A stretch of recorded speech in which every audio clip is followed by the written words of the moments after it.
ஆயா சாவத்துல எல்லா பட்டு பொடியும் போட்டு எந்த கடன் தெரியலையேப்பா. இந்த பட்டு புடவை எங்கப்பா? பழைய புடவை ஆமா. பழைய புடவை. கிலோக்கு 1000 தராங்க அங்க போடா. எவ்வளவு வரும் மொத்தம்? 1 2 3 4 5 கிலோக்கு 1000 இல்லப்பா. புடவை கணக்கு ஒவ்வொரு புடவைக்கு ஒரு ரேட் இருக்கு. ஓகே. 2000 ரூபாய் 3000 ரூபாய் 5000 ரூபாய் 7000 ரூபாய் ஒவ்வொரு புடவையும் ஒரு ரேட் இருக்கு. எங்க ஆயா ஊருப்பட்ட புடவை வச்சிருந்தா இது எவ்வளவு போகும்? இதுல நிறைய பட்டு இருக்கு. சரி இருக்குல்ல 10000 போகும் அந்த புடவை. ஓ இது இந்த மாதிரி போட்டீங்கன்னா இது ஒரு 10 11000 கிட்ட போகும். ஓகே. அப்ப இந்த புடவைனா இது ஒரிஜினல் இல்லப்பா. இது ஐயோ இது சாதா புடவை. இது போக வச்சுங்க. ஐயோ இந்த மாதிரி எத்தனை புடவை இருக்குன்னு தெரியல. பட்டு புடவை ஒரிஜினல் 10 20 30 40000. ஆமாப்பா கண்டிப்பா. எப்படி செக் பண்ணீங்க இதெல்லாம்? பார்த்தே தெரியும். நாங்க அனுபவம் இருக்குல்ல எங்களுக்கு. ஓகே. 25 வருஷமா தொழில் பண்ணிட்டு இருக்கோம். கூட பார்த்து இது கூட டூப்ளிகேட் இது. கிலோ கணக்கு தெரியல. என்ன மாதிரி தெரியும்? பீஸ் ரேட் தான் தருவோம். பீஸ் ரேட் தான் ஒரு புடவை என்ன இருக்கு, இந்த பார்டர் ஜரி எவ்வளவு இருக்கு அது மாதிரி கணக்கு இருக்கு. ஓகே. இந்த ஜரிகை ரேட் இந்த ஜரிகை தான். ஆமா உண்டானி இந்த மாதிரி பிரிச்சு பார்ப்போம்.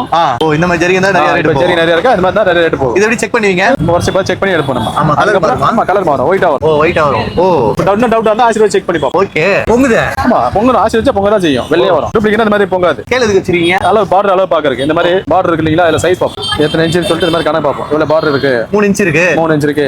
அதோட பெரிய முன்னாடி பார்ப்போம். இந்த மாதிரி முன்னாடில வந்து எத்தனை இன்ச் முன்னாடி இருக்கு பார்ப்போம். ஓகே. இது பாருங்க 12 இன்ச் 12 இன்ச் ஒரு 10 22 இன்ச். இத கணக்கு பண்ணி நம்ம ரேட் கொடுப்போம். ஓடு. இப்போ மொத்தம் 40000 ரூபாய். 40000 கிளம்பறேன். கேஷ் ஆகுமா ஜிபே வேணுமா உங்களுக்கு? கேஷ் ஆக கொடுத்துருங்க. ஆயா இன்னும் நிறைய வச்சிருக்கு. ஆயா பத்திரமா கொடுத்துருங்க. சரிங்க. நம்ம கடை கரெக்ட்டா எங்க இருக்கு? பிரசோகத்துல சரவண ஸ்டோர் இருக்கு பாருங்க. ஆமா, சரவண ஸ்டோர் இருக்கு. திருச்சி இறக்கத்துல யூட்டன் பண்ணா நம்ம கடை டிக்கெட் பக்கத்துல இருக்கு. நம்ம சாய் பட்டு சென்டர். சாய் பட்டு சென்டர். ஓகே. கீழே இருக்கு, மேலே இருக்கு, பெரிய குடனே இருக்கு. 100 சாரி கூட எடுத்து கண்டிப்பா டெய்லி எங்களுக்கு 10 கிலோ 20 கிலோ புடவை வந்துட்டே இருக்கும். சோ நீங்களும் வந்து வீட்டுல பழைய பட்டு புடவைனா எடுத்து வந்து காசு கொடுத்து வாங்கிக்கலாம். கிழிஞ்சாலும் வாங்கிக்கலாம். கலர் ஃபேட் இருந்தாலும் கொட்டி இருந்தாலும் டேமேஜ் இருந்தாலும் பட்டு புடவை பட்டு வேஷ்டி பட்டு அங்கோஸ்தரம் இந்த மாதிரி எல்லா பட்டு சம்பந்தப்பட்ட எதுனாலும் வாங்கிப்போம். நம்ம சாய் பட்டு சென்டர் வேற எங்கேயுமே கிடையாது.